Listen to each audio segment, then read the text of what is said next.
Life Management Science Labs would like to acknowledge that we live and produce this podcast on the traditional lands of the Wurundjeri people. We'd also like to acknowledge the traditional owners of the lands of our listeners and our international colleagues. We'd like to pay our respects to their elders, past, present, and emerging.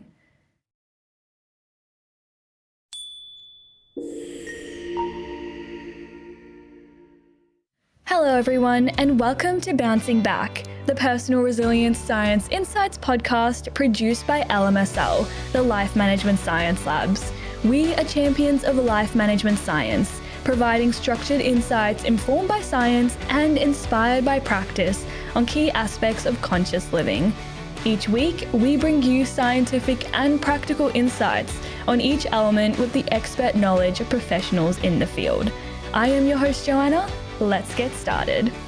Hey everyone, I'm Joanna and I'm the host of the Bouncing Back podcast, our personal resilience podcast. So today we've got a really great topic lined up and one that I haven't really had a chance to talk about too much. So I'm really excited to be chatting about wheelchair training today, and I'll be joined by Pete Donnelly. So we're going to explore wheelchair user access, wheelchair skills training, and especially how this helps build confidence, resilience, and independence. So Pete has been a full-time wheelchair user himself for the last 17 years, and he's also the founder of the Wheelchair Skills College. Hi Pete, thank you so much for joining us today. Hey Joanna, thanks for having me along. Yeah, of course. Firstly, I'd love to ask if you could introduce a bit more about yourself and what it is you do. Sure. So I've been using a wheelchair for 17 years now, and I was really lucky early on to learn wheelchair skills. So these are the techniques that you use when getting around using your wheelchair in day-to-day life. And as I say, lucky to learn them early on because they're not taught as standard, and that's always something that's really baffled me. But these skills have had a massive impact in my life, both personally and professionally, allowing me to go out there and do things that I wouldn't have been able to do otherwise. So over the years, I've kind of realised that there is a massive gap that exists for wheelchair skills training, and then finally decided that I was going to do something about it a couple of years ago, and I set up a social enterprise, the Wheelchair Skills College, with the vision that everyone gets these fundamental skills of how to use their wheelchair. Yeah, for sure. And can you tell me what specifically inspired you to, start the college as well, and how you got to where you are now with it? Yeah, sure. So hopefully years and years, I knew that it was a massive gap. I know that there are pockets of wheelchair skills training happening, but nothing that's standardized. And I was always aware of it. I always thought that makes no sense. And then I went to a kind of a seminar, a public speaking event where there was a social enterprise founder there who set up a social enterprise called Change Please, and this social enterprise trains up homeless people to be baristas, and I was really impressed with this model. It's all around empowerment of people and getting them back on their feet. And there was one thing that he talked about in his talk that really spoke to me, and he shared something called the rocking chair test. And I'd never heard of it before. I wasn't actually expecting to get any much from this talk beyond just I was fascinated with this really great idea. Anyway, he shared the rocking chair test, and the rocking chair test is this idea that you kind of visualize yourself towards the end of your life, and it's kind of like past the sunset years, and it's like going right towards the end of your life, and it's like the twilight years of your life, and it's not a sad time. I mean, you get there and you've lived a good life. Anyway, you're sat on the porch of your house, and you're sat in your rocking chair, and it's such a calm environment. And as you're going back and forth in your rocking chair, you're reflecting on your life, everything that's gone by in all these years that you've lived, and you think about the good times, the bad times, the people you've met, the friends you've made, your family, and all your education, your work. And as you're looking back through your life, you focus on one thing that made you really proud.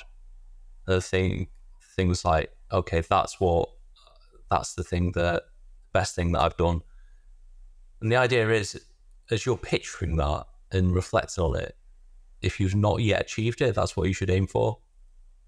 And like I said, I wasn't expecting to get anything as big from this talk, but as I was doing this rocking chair test, I suddenly popped into my head as like, wheelchair skills, that's what I want to do.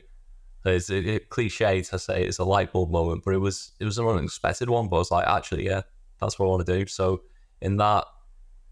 using this rocking chair test, it's like, okay, this is what I want to do. Yeah, amazing. I feel like that's such a really great sort of way to sort of self-reflect as well. And one I actually haven't heard of before either, so that's super unique. And can you tell me a bit about like how you've been able to develop your own skills over the years as well? Yeah, so I think it's just been a case of constantly pushing myself and just trying them out on a regular basis. Sometimes it's been putting myself in situations where I have to practice them more, and sometimes it's just worked out that way. So when I say that, I mean, when I've been traveling, for example, I think traveling to places that don't necessarily have very good access has forced me into situations that I've got to use my wheelchair skills more, going kind of off the beaten track in terms of that traveling side of things, with countries that maybe aren't as accessible, and then using skills to get around there. But also, when I moved to London, actually, driving in London is just a bit crazy compared to the rest of the country. So I didn't have a car with me when I first moved to London, which meant I was just using public transport a lot more, and getting around without a car means that you just practice wheelchair skills a lot more. And although the car has massive benefits in where I was living before, in London not so much. So having that step as well, and not having a car for the last 10 years, it's put me in a position where on a day-to-day basis, I've got to practice wheelchair skills more. And so they just naturally kind of get better. But I think there's also certain situations where you can, when you're out and about, you can also practice skills more. So if I want to cross a road, and instead of going down to where the drop curb is at the end of the road, and it might be easier to roll off there, I might cross the road where I am. And so I've got the coming off the curb, and then on the other side, going up the curb as well. It's just little things, little changes you can make that just, because every time you practice it, it just becomes a bit better, the skill. It just becomes a bit tighter. There's elements of the skill around flicking your wheels up, landing the wheels, the right kind of balance point that you've got to perfect. All these things just get better and better with practice. It's like any skill. It's just about using it again and again. Yeah, for sure. Like they say, I guess practice makes perfect. Are you still finding that there's a lot for you to learn and like you're constantly developing your skills as well? Definitely, there's always more stuff to learn. There's always things that I find that it's like, oh, how have I not done that before? Mm. Um, so what was one recently? So about a year ago, I got a power attachment for my wheelchair, which makes it a lot easier getting around. It's kind of about shoulder preservation in London, where there's in the centre where there's not a lot of good transport, and it makes it easier to get around those spaces as well. But all of a sudden, you've got this attachment on the front of your wheelchair, so it then makes it more difficult in other situations like opening doors. So when I'm opening doors without the attachment on, I'll always position myself in front of the door and pull the door open as I'm going backwards. But it's not as easy when you've got the extra length on your wheelchair. So what I learned to do, now I've got the attachments, is to pull sideways to the door. I'll use my hand to fling the door open and then drive in with the scooter attachment on as well. So it's just little things like that it's always about, okay, something else has come up now. What can I do differently? How can I make this better? But I think it's always important to look for these solutions. And again, it's just about constantly practicing. I know that if I use the scooter too much, for example, then my skills in using my wheelchair without it are going to lower. And since starting up my social enterprise, I've got a car, so there's that factor I've got to take into consideration. I don't want to be using that all the time, Yeah. especially for shorter journeys, because then it's going to impact on my skills as well. So it's kind of focusing on still practicing those skills, but yeah, always being open to learning things and seeing how other people do it as well. Yeah, amazing. Well, thank you so much for sharing that with us. And I'd love to get into our section that we've called Have You Met Pete? So we just ask you some more like personal get to know you questions. And they're pretty easy, pretty lighthearted. So my first one for you is around books. Are you reading anything at the moment, or are you a book lover? Yeah, so at the moment I'm reading a book called Blindingly Obvious by a woman called Minnie Baragwanath, and she is a disabled activist from New Zealand. Oh, And yeah, the book is kind of all about her life, about she has visual impairments. It's all about growing up, about the impact of losing her sight, and then like what it was like pre losing her sight and post losing her sight, some of the traveling that she's done, and just getting up to the point at the moment, kind of where she's looking at work and finding out what she wants to do. So really wow. interesting from my obviously from disability angle for me, from that innovation side of things as well. Really interesting story Yeah. so far. Yeah, for sure. That sounds super interesting. And do you find that you get a lot of inspiration from like some of the books that you read as well? Yeah, definitely. Always interested in hearing other people's stories and kind of seeing people who've done this all before. Because there's Yeah. bits of my life around like wheelchair skills, for example, where I'm maybe further down the line in what I'm doing. But as a social entrepreneur, I'm very much at the start of it and got ideas, but kind of sometimes I'm coming up against things that feels like it's moving really slowly, for example. And it's good to hear about other people's journeys and take away kind of what I can from them. Hearing about the positives and understanding, yeah, there's going to be loads and not everything's going to be easy, but there's so much you can gain from people who've kind of been in that situation before. Oh yeah, 100%. And I feel like this leads perfectly into my next one for you, which is, do you have a famous role model, or it doesn't have to be famous, even just anyone in your own life that you look up to or find inspiration in? So a few years ago, when I was traveling through Bangladesh, I came across a spinal rehabilitation center, and it's called the Center of the Rehabilitation of the Paralyzed, the CRP. And the woman who set that up in Bangladesh is a British lady who went to Bangladesh in 1969. Her name is Valerie Taylor, and she saw a need for the care of people with spinal cord injury because just there was nothing there. Basically, at that time, if you got a spinal cord injury, then you died. And the story is that it started out with one mattress on the floor of a shed and looking after all the patients on that mattress.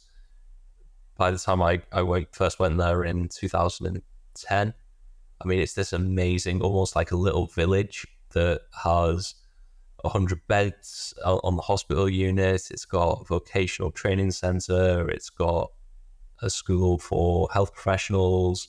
It's such an impressive place. And that idea of someone starting it's so small and then it growing to being quite an influential place that can change lives. And interestingly, in from my point of view, I saw things there that I think su- offer more support than my experience of using spinal rehabilitation in the UK and that vocational side of things, because you've not got the support system in place in Bangladesh for from kind of that financial side of things. People have to work, so they get trained up on things like how to repair phones or shopkeeping skills, and they're able to go out and get a job. So I think that that really amazed me. I remember at the time I was like, wow, this is so impressive. So much so actually that I returned to Bangladesh a few months later and started volunteering there for a few months. So it's like, this is, yeah, such an amazing place. Wow. Yeah. Wow, that's super inspirational. And when you were talking about seeing how they kind of turned it from this like small thing into this like much bigger thing, do you think that's something you take as inspiration with the Wheelchair Skills College as well? Definitely. I think that seeing how it starts from something so small, and these big things don't just get created in the first instance. It's not like that building, that entire site was created. I mean, Yeah. the area itself within Dhaka, the capital, before the CRP was in that location, it was just farming fields. And then the CRP was gifted that land, they built on there, and then over time things have started building up around it. And now Shavar is its own little town. But understanding that that started from this such a basic setting of this one mattress in this shed, and Valerie and another woman looking after this one patient, I think it shows that everything's got to start somewhere. And if you don't make that step to that first step to get things started, then it's never going to go anywhere. Yeah, for sure. And I feel like it would be so incredible seeing that sort of in person and also hearing about it and like just going there to the place and seeing how it's like come along would have been like a really great experience as well.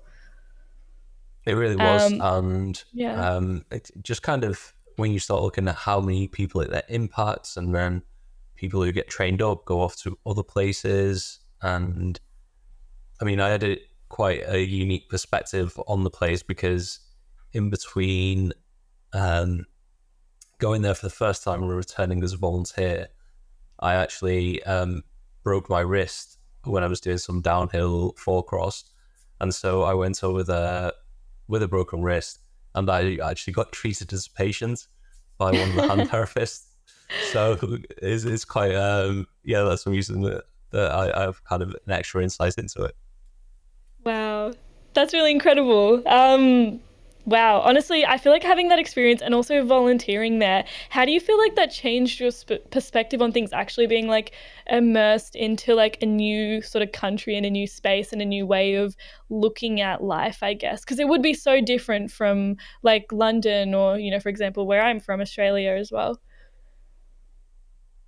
I think that it definitely, especially coming in from an outside perspective as well, you get to have quite an objective view around how things are operating, and it does show you a different, a different culture, different way people live, and I think I learned a lot from that, and it definitely gave me ideas on my perspective of kind of personal perspective around wheelchair skills perspective. Um, and also it did definitely make me grateful for what we have set up over here as well. So as I said, there's um, there's a lot of benefits that I saw in that rehabilitation setting that I think surpass elements of what we have in the UK. But Yeah. there's a lot that I'm grateful for in terms of um, kind of living in the UK and the setup that we have over here, the care, the access, all those kind of things. I think that, yeah, it was a big learning experience for me. I think I'm so happy to it, and then actually following that as well, that entire experience kind of inspired me to do a fundraiser for them. So Oh. I was in Bangladesh for 4 months volunteering. Then I decided to fundraise for them, and I travelled home overland from Bangladesh. So using buses, trains, and boats, and then Oh, spend the wow. next so I spend the next 5 months going home overland from Bangladesh, kind of as a fundraiser for them, but also to raise awareness of wheelchair skills, and also I think on a personal level to put my wheelchair skills to the test. It's like, okay, this is something. I mean, I've always wanted to travel and really do Yeah. something off the beaten track. It's like, okay, this is kind of an ultimate wheelchair skills test. Yeah. So yeah, I spend the next 5 months coming back overland, and yeah, that was an adventure. Oh my goodness. Wow, that is so insanely cool. Like just briefly, what was that like? 5 months traveling just to get home when like a plane takes literally less than like half a fraction or whatever of that time. Like Yeah, what was that like? it was so much fun. It was going across countries that I never thought I would. It was catching up with friends that I'd not seen in years, meeting people, and experiencing just kind of genuine, kind of kind people, who, and it's the best for me. It's the best thing about traveling is it's the people that you meet, and like really genuine, good human nature. But yeah, it was such an amazing experience. Seeing so many countries, and although it was kind of a lot of places, it was a fly and visit. It was Yeah. yeah, it was an amazing experience. Yeah, I bet it was. Awesome. Well, thank you for sharing that with us. It was really great to hear about that. I'd love to jump into our interview questions now. So, my first one for you is why do you think resilience is important in our lives from your own perspective? For me, resilience is all about protecting ourselves, and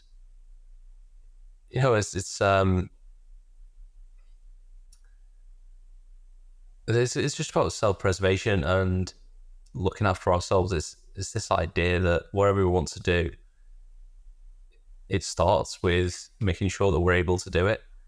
I guess it's the kind of idea of putting your own oxygen mask on first if you're on a plane. Look after yourself first, and then you're Yeah. able to do all these other things that you want to. Um, I think that, well, it's probably not something that I focus on a lot in terms of the concept of resilience, if I'm honest. But I think once I start reflecting on what I do, I can start seeing that actually I've built in a lot of coping strategies and things that do make me resilient. So for me, that independence that I have through wheelchair skills, I think that's part of one of my strategies to build up resilience as well. Um, I think that being able to get around on my own, um, having the ability to have that independence and do all these things for myself, I think that's resilience against, yeah, kind of in an inaccessible world, in inaccessible environments. I think there's other things that I use in terms of resilience as well. I think over the years I've used travel quite a bit, um, Yeah. and that's, as I mentioned before, it's the kind of gratitude element. I think that's an important part of resilience. I think this is, I mean, just in the looking at the biggest picture, I mean, life's not easy, is it? I Yeah. mean, there's a lot of things. I'm not even talking about major events. I mean, there's a lot of things happen on a day-to-day basis, and it can grind you down. So having these things that protect yourself to keep on going is just so important. Yeah, 100%. And I feel like it's in the face of adversity where we use resilience the most, and we need resilience in order to get us through those tougher times. In my own personal opinion as well, which I feel like links to what you're saying too. Yeah, definitely. And I think it's also good to remember that everything does pass. And Mm. I was watching this clip quite recently of Denzel Washington, and he was saying that one thing that he always says is, "This too shall pass." Whatever it is, kind of reminding yourself, "This too shall pass." And it's a bad situation when you're really stuck in it.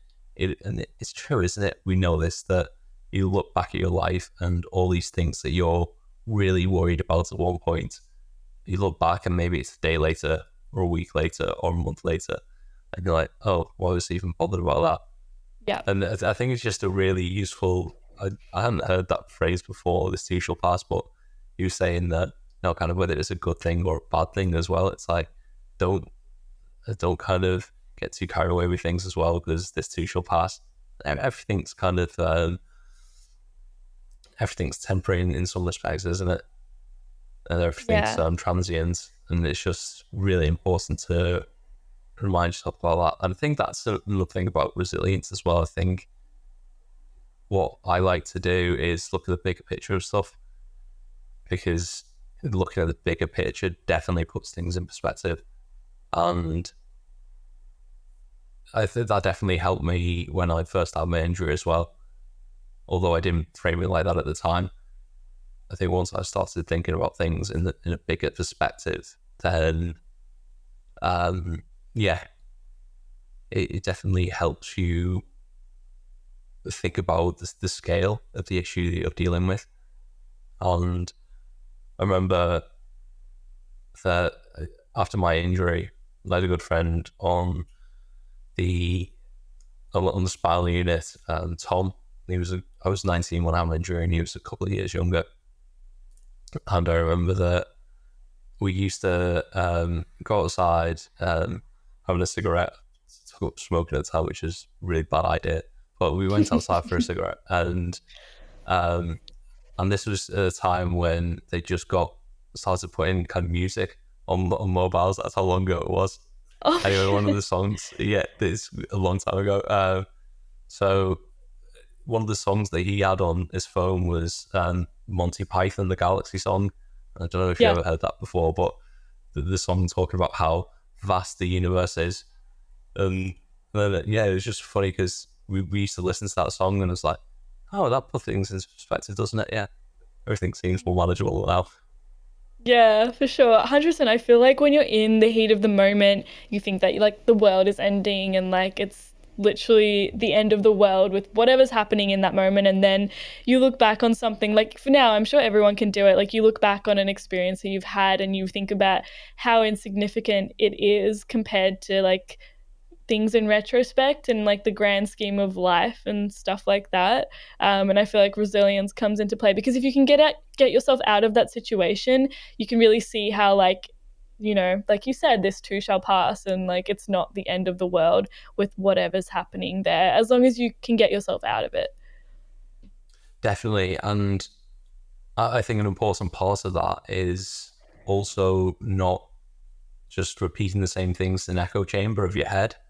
And if something is going on, share it with other people, being able to Yes. talk it through, because actually sometimes it's not even about other people giving you advice or the other person even being there. Sometimes it's just saying these things out loud. It can help you put them into perspective, as long Yeah. as it's not just these constant thoughts that are exactly the same bounce around in your head and slowly getting worse. But yeah, definitely speaking to, if you've got someone that you can talk to, speaking to them about it. I mean, over here, there are also helplines that you can call if it is that kind of situation, if you are worried about something. So there's definitely, there's so many benefits to reaching out. And I do think that we live in a world where, although it feels like it's changing now, I think there's definitely still a stigma attached to reaching out for help, and realize that's probably in contrast to what I was saying about being independent and doing everything for myself with the wheelchair skills. But it's important to find that balance, and there's definitely so much strength that can be gained from saying, you know, I can't handle all this on my own, and I'm going to look for help from other people. It's definitely something I do when something comes up, being able to contact someone and say, actually, you got a minute, just want to chat about this. Just having, yeah, maybe getting or an objective view from the other person, or just saying it out loud helps so much. Yeah, 100%. I totally agree with what you said. And along the lines of advice, what advice would you give to someone who's newly adjusting to life in a wheelchair and, want to embark on that journey of like empowerment?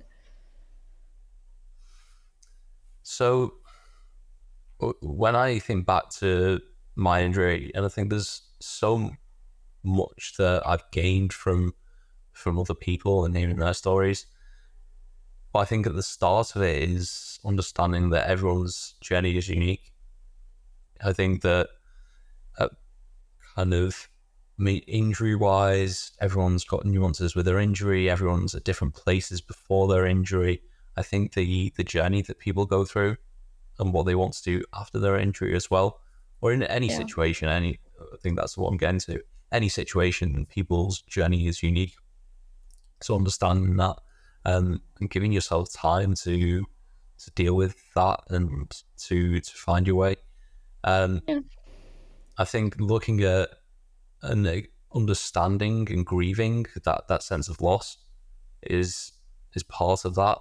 Understanding about your journey and about what you've lost and the differences.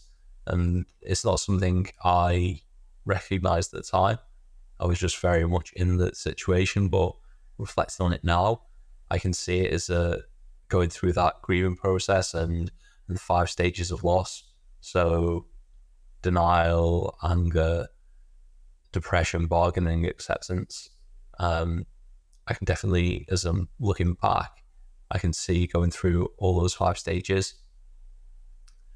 So I think just for people to understand that, these, it's a big thing to go through, and give yourself time and understand your own journey.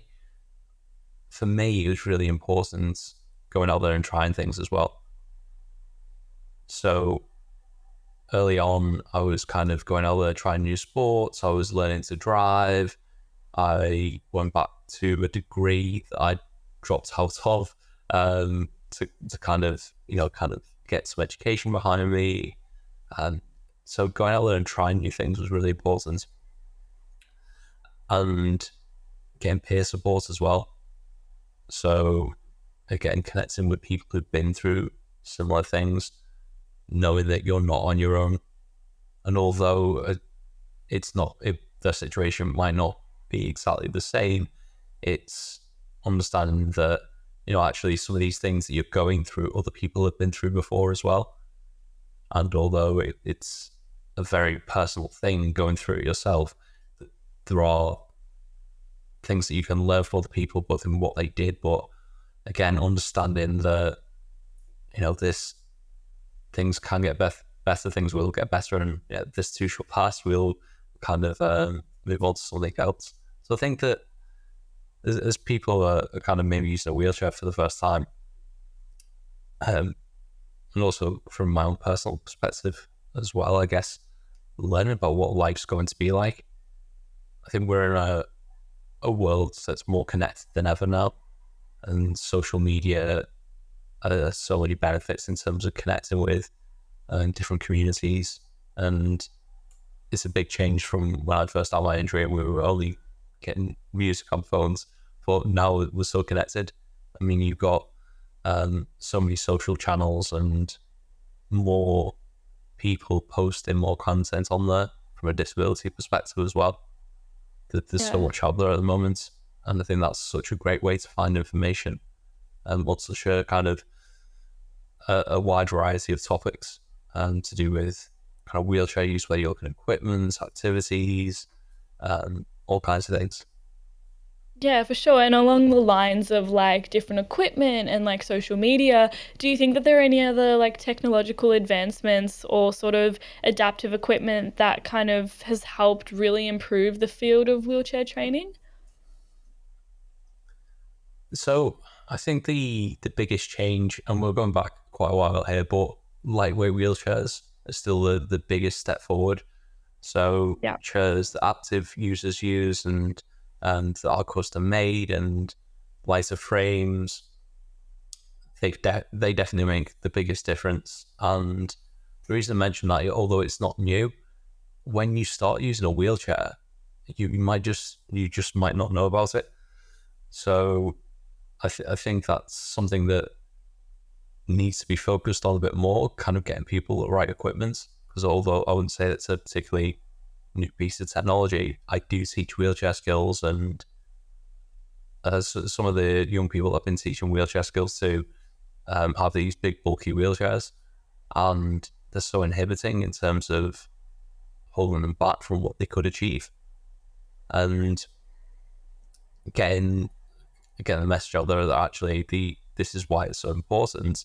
I mean, this is a tool for independence. You want to make sure that it can support you to be as independent as possible. So actually, those lightweight wheelchairs are something that can make such a big difference to people's lives. I think think from technology perspective as well, as talk about the information sharing, although face-to-face training for wheelchair skills is really important, I think that the social media side of things, as I was just saying, is such a huge benefit that we've got from kind of the way that we communicate now across technology. And although I'm focusing with the social enterprise on delivering in-person wheelchair skills, I've also got all the wheelchair skills online so people can access them anytime they want to. So there's that option there to share information and make sure that everyone has access to it wherever they are. And geography then doesn't become a barrier.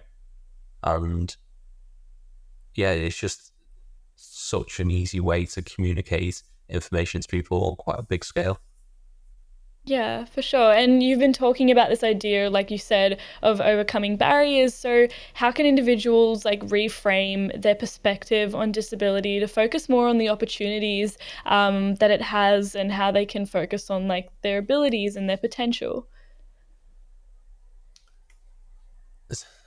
So for me, I think it was really important for me to understand disability and Yeah. from a social perspective. And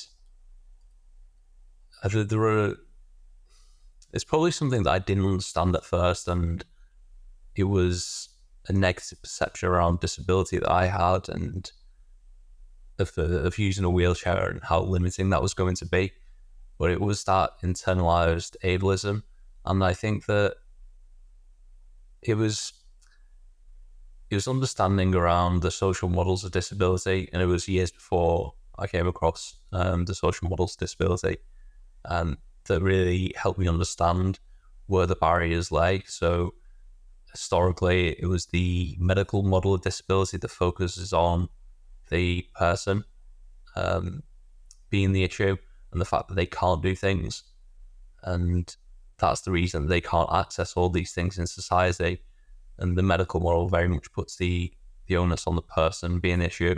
But the social model of disability that was developed looks at society itself being the problem. There's those barriers that are in place, whether it's physical barriers, attitudinal barriers. Those are the things that stop a person accessing society, and that's actually what disables them. And I think it's once you start understanding that for me anyway, it helped me reframe what disability was. And yeah, and then once I've kind of got over that in my own head, I think the next step for me was going out there and actually going back to that social media side of things. I think that's a great way to explore different ideas. Find out, I mean, some people go back to what they were doing before their injury. It might be adapted. It could be exploring new things. I think connecting with people on social media is a great way to find out what new opportunities. Connecting to disabled people's organisations is another great way of finding out what new possibilities. As I said, everyone's journey is so unique, so it's really about finding out what you want to do and then kind of going out there and exploring different options. And there might be some things that are less accessible, but I think it's setting goals for yourself, and whether it is, I was saying before, kind of on the rocking chair test, whether it is finding your bigger purpose or whether it is a smaller goal something you want to do in life, and just figuring out what that is, what's going to make you happy, and then going for that. A lot of these things are about trial and error. I think that's okay. Not everything's going to work out, but it's important to try these things. Yeah, for sure. And what do you think the sort of connection between resilience and, getting back out there and following your passions and not being afraid to try things is? Um,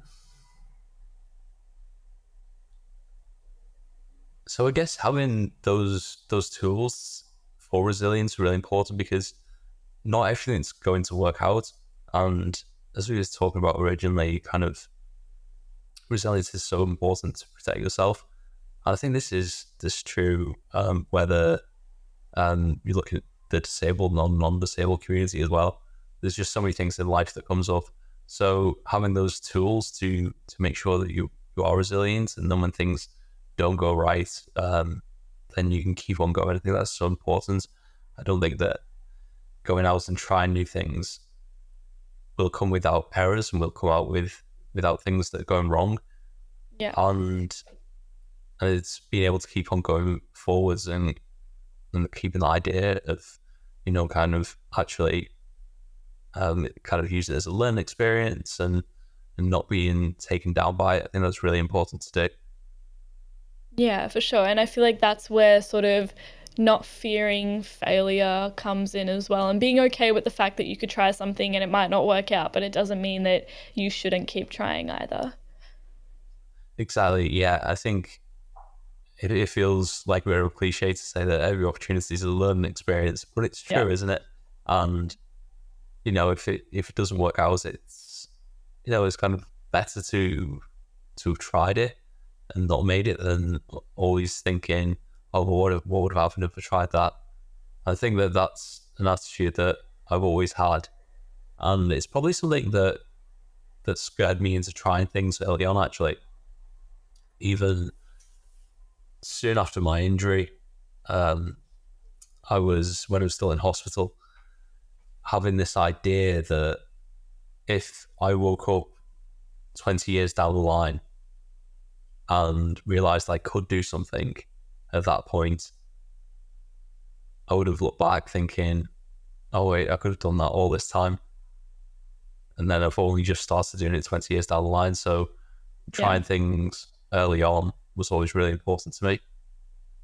And you can say that about kind of at any point in your journey. I mean, always thinking about, kind of getting further down, realizing you can do something. Why would you not try that sooner? Yeah, I think it's just one of the benefits of kind of trying it. If you fail, that's fine as well. At least you don't like it. You're not left with that thinking along the lines, well, what if I would have done that? I think I've always had a why not attitude instead of what if attitude. Yeah, 100%. And I feel like that's resilience in itself as well.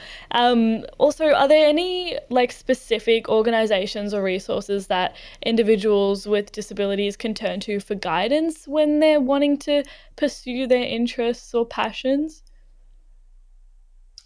I think that connecting to the disabled community itself has so much knowledge, so many resources. So, I mean, getting online is the first place to go. What Yeah, are we looking for? Whether it's, even if it's going to be connecting to a local community, just finding out who those people are. I mean, going online is such a great resource. Like disabled people's organizations, often based in local um, spaces. They can let you know kind of what's going on locally. I used to work for one in East London, and those kind of organizations are just connected to so many different things within that local area, and they can offer a lot of different support. So the organization I used to work for was around information advice and advocacy, but it was very connected to everything that was going on in the borough, including other organizations. So I think those local organizations have so much value. People within those organizations as well. Once yeah, you start connecting to the community, then you find out about things that are wider than just what's connected to that, and you then connect to people and their personal interests, which then opens up another kind of wide area for you. As well as the local side of things, finding out about larger, maybe national organizations that have kind of set up regionally. I think those are really useful, again, and just finding out about different things that you wouldn't have thought about before. So whether that's kind of social opportunities, work opportunities, sports opportunities, and it just comes down to wherever someone's personal interest is. I think yeah, that, I mean, we're talking about the disabled community here. There will be certain things that, kind of opportunities that need to be adapted. But that's not true for everyone's interest as well. There will be certain things that that you can get involved with that are fully accessible, whether you're disabled or non-disabled. I think that so it's not all. It doesn't have to be just the disabled community reaching out to. It's like, what is it that you want to do, and then connect with a community that kind of offers that. Yeah, for sure. And I feel like that's one of the benefits of living in today's society, and also in a society where like social media and digital media and just being able to be online literally 24/7 has become so useful, because you'll find all sorts of different communities out there for even the most niche sort of interests that you might have. So it's such a great resource to tap into as well. Yeah, totally. Yeah, It's awesome. yeah. No, go on, definitely go on. No, sorry, I was just gonna echo what you said. I just think it's Yeah. such a great resource. It makes the world a lot smaller, and the more people we get on there sharing ideas, sharing stories, it starts to challenge that kind of social stigma in a lot of ways, and it starts to show people kind of possibilities and sharing ideas, and it feels like it's you connect to a much larger community, and actually that's going back to what we were talking about resilience before as well, the different strategies. I think being connected to a larger community is a really important part of resilience as well, because you're no longer operating on your own. You're actually part of something that's so much bigger, and I think that you can get so much strength from that. Yeah, definitely. And I feel like I loved your point about it makes the world feel a bit smaller, because especially if you've got something that's really niche, or you know that a lot of people might not have it in common with you, it can be really easy to feel like you're the only person that feels this way, or you're the only person that wants to do these types of things. But then you go online and you realize there's a whole community with like hundreds or even thousands of people exactly like you. Exactly, yeah. And if you're picturing a massive Venn diagram with all your different parts of your identity and interests, and you might be connected with some people in your local area and or regionally or nationally, whatever it is, and no one's got these exact crossover that you have. But then you go online and it's actually, yeah, you can find people with the same interests and the same values. And it's Yeah. like, oh yeah, I'm not on my own. It's not like I'm the odd one out here. Actually, there are other people like me, and yeah, Yeah. it can give you a sense of of kind of community that you wouldn't otherwise get. Yeah, definitely. I feel like it's such a great resource. And I'd love to get into our practices and habits debrief section now. So basically, just going to keep talking about what we have so far, but more in context of your personal experiences. So is there a practice that you've used to help yourself, go after your passions and live up to your own potential and what you want to do for your own life? It's really interesting to think about it as a practice, and I look at 17 years of using a wheelchair, and it's like, how do I pick out kind of a practice that I've done through it that's kind of that's enabling me to do what I have. I guess I genuinely believe, and this is why I set up the social enterprise. Wheelchair skills are such a fundamental part of everything that I've done, Yeah. and it has given me that confidence and independence to go out there and try other things. So when I'm talking about confidence, I'm talking about confidence in terms of using the wheelchair, but also confidence in myself, to put myself in situations that I don't think I would have otherwise done so. So whether it's kind of getting out there and traveling, or whether it's going into social situations, public speaking, I think everything started from being confident in myself in the first place, and it's just a taking that next step each time. That's probably not a big step at the time. It's just okay. I'll try this new thing. I've got the confidence to try this, and each step you take just gets bigger and bigger. So I think that I've been able to do so much because I've had the confidence to take those first few steps, And a lot of what I've done is about exploring my identity, understanding who I am. But again, that's only been possible because I've got those kind of fundamental skills to build on in the first place. So I think the practice that I'd say has built that resilience in the first place was the wheelchair skills. Yeah. For sure. And just in terms of like building those wheelchair skills, you probably obviously don't set super specific times to be like, okay, right now I'm going to develop this one skill. So is it something that you practice when it comes up in like your life where you face a certain situation and you're like, okay, I need to put this skill into practice and use it a bit more? Or do you actually in fact set up specific times where you decide to, develop your wheelchair skills? Initially, it was set up specific times. I know that Yeah. there was bits where there were certain skills that I couldn't do, and I wanted to practice them. So it's like, okay, I'm gonna spend some time practicing this, and getting to a skill level where you can do something. I mean, it doesn't take a whole lot of time, but then it's then about refining that skill. So making sure that, as I was saying before, it's maybe not always taking the easiest route forces you into situations where actually practicing that Yeah. skill again and again, and it's just getting a bit better each time, and making sure you do that as well. Because I know that if I was driving around everywhere, if I was using my scooter attachment to get everywhere, then the skills won't be as good. So maybe not a specific time to practice wheelchair skills, but making that conscious decision to be like, okay, I'm not going to drive here, or I'm not going to use the scooter today. I'm gonna, even though it's going to be a lot faster to get there with the scooter, I'm gonna push there. I'm gonna kind of practice skills on the way. Yeah, for sure. And what are some of the challenges of putting yourself in this situation where you're, actively choosing to make things a bit harder for yourself, but in order for you to develop these skills? Um, so I guess it's all things just maybe taking a bit longer than they would otherwise.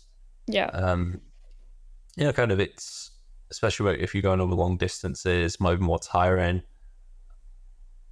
So just making sure that uh, you pick the right time to do that as well. So you're not doing anything when you're in a rush. You're not doing it when it's a stressful situation.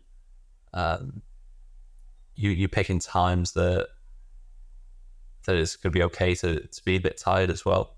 Because again, it comes down to understanding how all these things are going to affect you. And I guess that's part of resilience as well.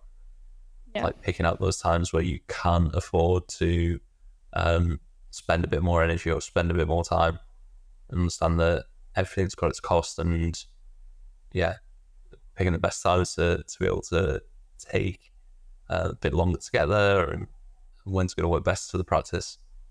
yeah. And do you recommend this sort of approach to like anyone else in terms of like putting yourself in situations where you have to, use your skills a bit more instead of taking maybe the easier route out of it? Yeah, I think that, I mean, just in terms of skill development, anything you practice more, you get better at.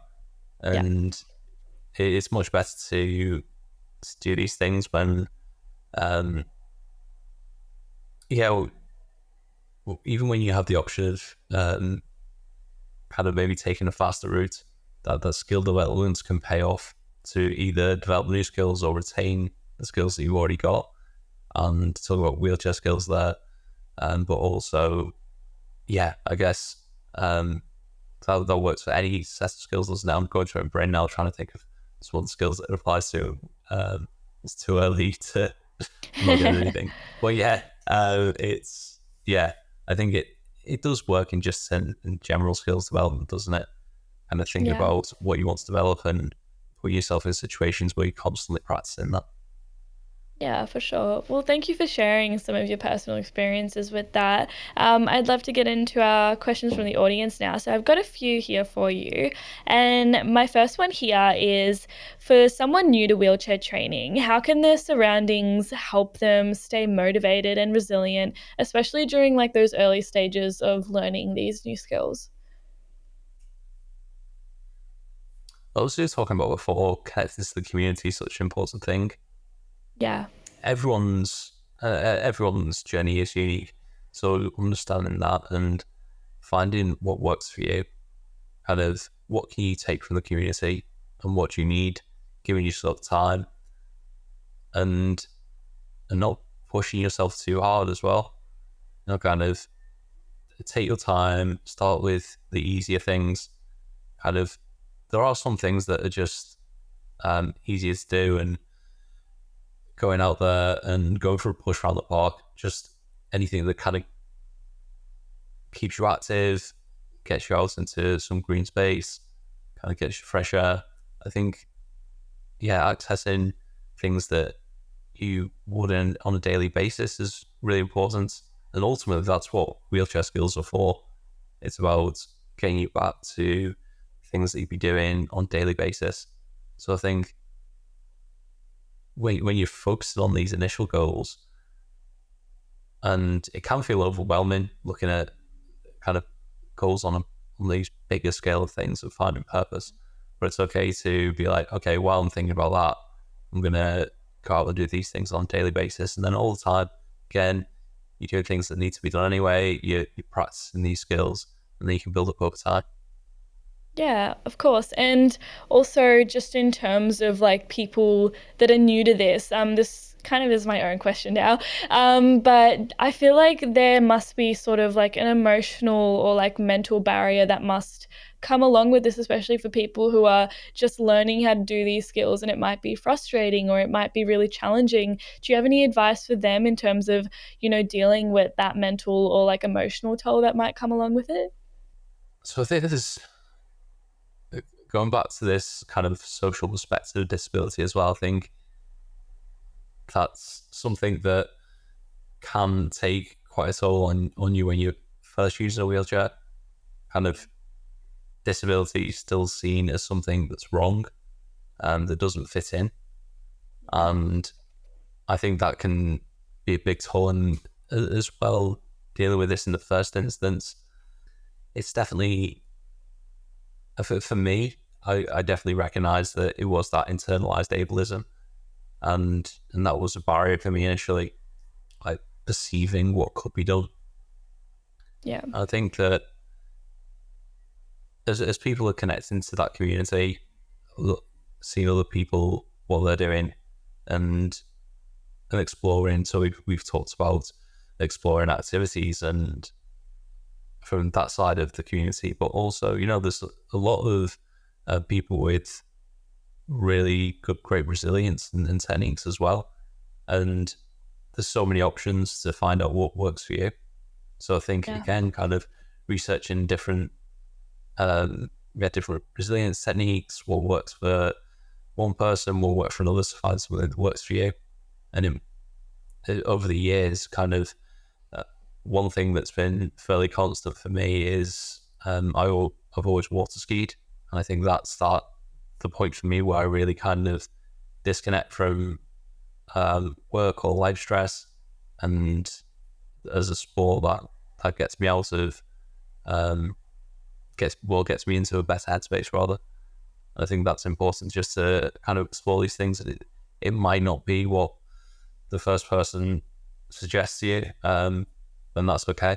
To kind of Yeah. start exploring things, start looking out there around what's out there, and find something that works for you.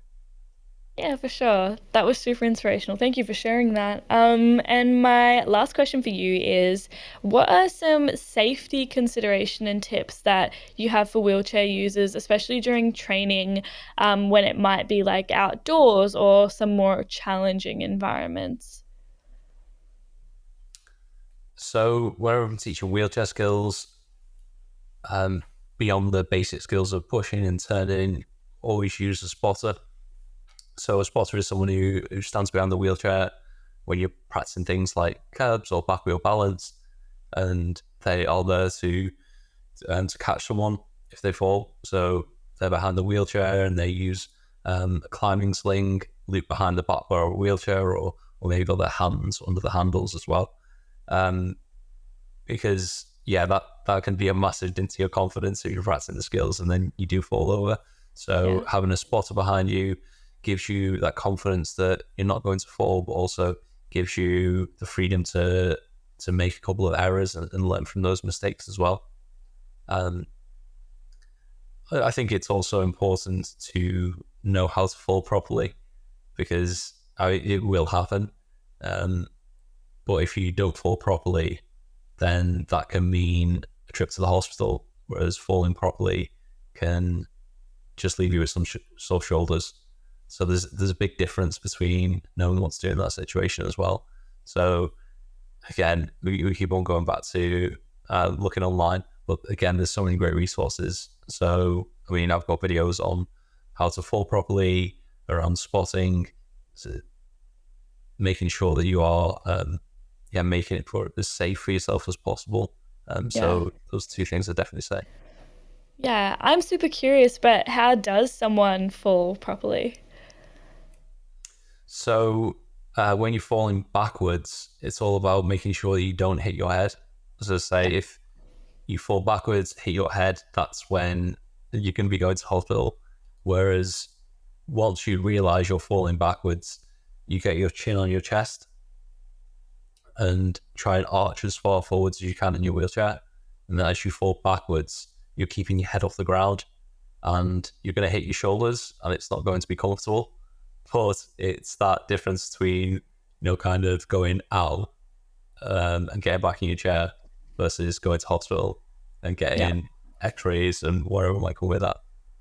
Yeah, for sure. And like you said before with like the online stuff, even though we like keep coming back to it, I feel like it just highlights how you can literally find all your resources online. Like if you have a question like the one I just asked you, you could literally just Google it or like go on YouTube and try and find it. So it's such a viable resource. Yeah, and I think it's something that, now I'm thinking about it, maybe take for granted, because without online resources and without connecting to the community online, thinking about how often I would see another wheelchair user in the street or get into to opportunities where we could talk about things like that. And I mean, without the kind of the water skiing or some of the other environments that I'm already connected to. But I mean, very rarely see another wheelchair user out on the streets, considering there are so many. And it is kind of more than a million over here in the UK. And there's a lot of wheelchair users out there where you just don't see people out and about. So there's not that. So it goes back to that thing of it can feel quite isolated. Yeah. And you do need to connect with the community. So I think just reminding yourself that there is the community out there and it has got a lot of knowledge in it. And again, I think as well that you can choose how connected you want to be to that community. It's not like you need to go out there and start talking to everyone. It can be a Google search for the information you need. It can be following a couple of accounts on YouTube or Instagram and just seeing these things pop up in your feed occasionally. I think that's just really important part for people outside of each community as well. So if you're not in the disabled community, you can follow some of these channels and just get a bit of insight. And that goes for all sorts of communities as well. I think it's important to kind of get this balanced perspective of kind of parts of life that we wouldn't necessarily see on a daily basis. Yeah, definitely. Well, I think that's also a really great way to sort of round off this section specifically, just like really honing in on like the online resources and like the amount of sort of help that you can get if you just reach out online as well to like the communities, the resources that you mentioned. And yeah, I feel like it's just like this really great place to go to if you're unsure as well. And you don't feel like you have someone you can reach out to personally. So thank you for that one. I'd love to get into our open mic section now. So the floor is all yours to talk about anything that you would like to. Thank you. So what I'd like to talk about is my Churchill Fellowship. So I've recently been awarded a fellowship, and the fellowship is that the idea of the fellowship is that people dealing with a social issue look at somewhere else in the world that are doing a good job of it, and they go over to the country, they find out more about it, find out more about how it works, and then bring it back to the UK. Now, since setting up my social enterprise, I've come across so many barriers in terms of teaching wheelchair skills, and in terms of setting something up that can be scaled. And for me, it's this thing that I know works in terms of wheelchair skills. It's had a massive impact on my life. And it got me thinking that how many other disabled people must there be out there that have these amazing ideas that could really make a big difference to people? So I put forward the idea of a piece of research looking into innovation through lived experience of disability. So for disabled people, when they have this idea, how do they kind of develop it? How do they scale it? How do they get it to more people? And so early next year, I'm going to be going to Australia and New Zealand, which I'm really excited about. Not been there before. And so for 7 weeks, I'll be going around meeting people, meeting organizations, interviewing people, and finding out how things work and how people have taken their innovations and scaled it. So both individuals and organizations as well that support those individuals. So yeah, really excited about that. I think it's going to be a great bit of personal learning for me, but also kind of it's going to be so useful in terms of understanding what a disabled innovator's pathway could look like, and build on my own experience to hopefully create something that offers more support to disabled innovators. Yeah, amazing. Well, that sounds such a great opportunity, and wish you all the best for that when you come over here. And thank you so much for coming on the show today and talking about this topic as well. I feel like it's something we just don't get to talk about every day, and I know I certainly don't have conversations like this, so it's just super enlightening to be able to create a space where we can talk about this stuff. So thank you for that.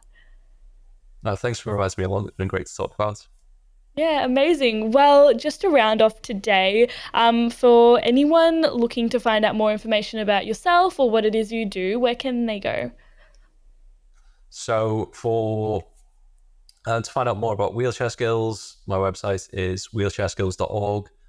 I've got my blog on there that I do on a monthly basis, talk about all things wheelchairs, and also the videos are online as well. If you're interested in what I'm going to be doing in my research fellowship and kind of following my journey through Australia and New Zealand, you can see more about that at my personal blog, which is petedonnelly.com. Perfect. Well, we've also got Pete's details down in the description below, but to everyone listening, thanks so much for tuning in, and we'll see you guys next time. You have been listening to Bouncing Back, the Personal Resilience Science Insights podcast produced by the Life Management Science Labs. Listen to episodes from LMSL's 10 Life Management Perspectives on Apple Podcasts, Google Podcasts, Spotify, YouTube, or other podcasting apps on your smartphone. If you enjoyed this episode, please consider rating our show, sharing it, and subscribing to our channel, as it helps other people find it and us grow to bring you more quality resources. More of our work can be found on our website, pr.lmsl.net, where you can join our movement. I'm Joanna. Thanks for tuning in.